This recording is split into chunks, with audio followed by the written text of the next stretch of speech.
السلام عليكم ورحمة الله. مرحبا بكم معايا في قناة شيوات سفيان. اليوم ان شاء الله غادي نقدم لكم وصفة مغايرة شي شوية، كما قلت لكم في الفيديوهات اللي قبل بان ندير وصفات مختلفة بالنسبة للناس اللي عندهم فقر الدم باش ما يملوش من نفس الوصفة كل نهار. بالنسبة للمقادير غنحتاجو كبدة ديال الدجاج، عندنا الفرماج، بيضة، التوابل عبارة عن ثوم مجفف، تحميرة، ملحة، توابل مشكلة راه كما تنقول لكم دائما عندي في القناة، دخلوا القناة غادي تلقاوها. شوية ديال الكمون، عندنا بطاطا، الفلفلة وصوص طوماط. انا عندي هذا الصوص هذا ما نضيف ليه والو، الا ما كانش متوفر عندكم نتوما يمكن لكم توجدوا الصوص اللي تتبغيو نتومايا. اذا على بركه الله، بسم الله غادي نبداو. اسمحوا لي اول حاجه على الصوت اختكم مروحه، ما بغيتش ندير الفيديو صامت، قلت من الاحسن اني نتكلم. غادي نقطعوا بطاطا باش تسلق لينا دغيا. الا كان عندكم الوقت بلا ما تقطعوها خليوها كما هي. بالنسبه للفلفله غادي نقليوها. قبيله نسيت ما حطيتش البصله في المقادير. المهم ان البصله مقطعه، الفلفله مقطعه، غادي نضيفوا عليها شويه ديال الزيت، غادي نشحروها معاه. غادي نضيفوا التوابل كما قلت لكم قبيلات، ان الملحه، عندنا التوابل المشكله كما تنقول لكم دائما راه موجوده عندي في القناه، تدخلوا القناه غادي تلقاوها. عندنا التحميره، وعندنا ثوم مجفف. الا ما كانش متوفر عندكم ثوم مجفف يمكن لكم تستعملوا الثوم العادي، ماشي مشكله. صافي غادي نبقاو نحركوا فيه حتى طلق لينا ديك البصله والفلفله.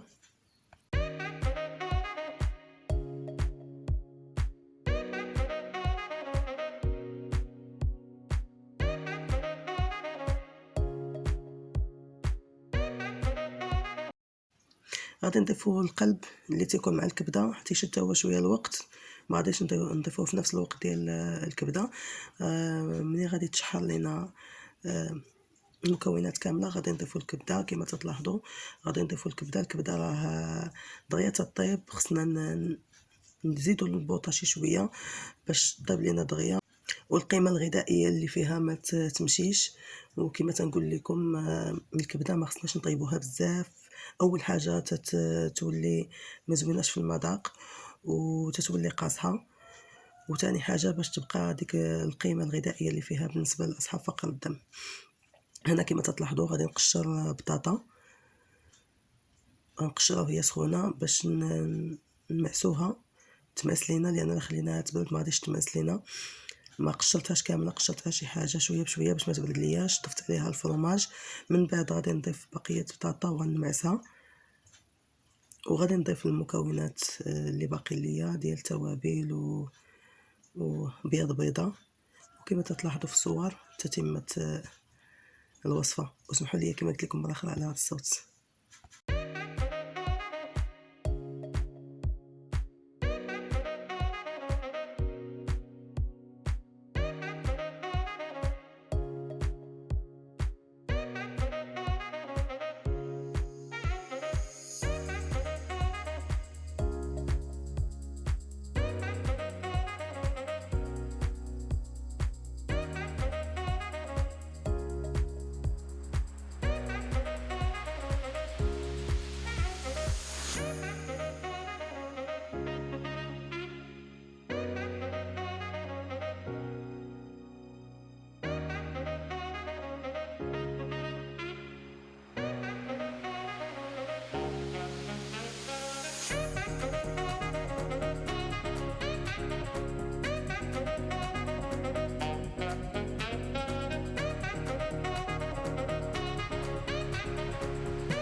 process going on. But mankind won't be destroyed. The fact that you and I are working here today is evidence of that.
وصلنا للنهايه ديال الفيديو. هذا هو الشكل النهائي ديال الوصفه ديالنا. تنتمنى ان تنال الاعجاب ديالكم وتفيدكم تفيد وليداتكم. الى عجبتكم الوصفه ديال اليوم ما تنساوش ديروا لي جيم كيف العاده، وتشتركوا في القناه وتفعلوا الجرس باش يوصلكم اي جديد في قناتي من الوصفات. ما تبخلوش عليا من التعاليق ديالكم، والى اللقاء في فيديو جديد ان شاء الله.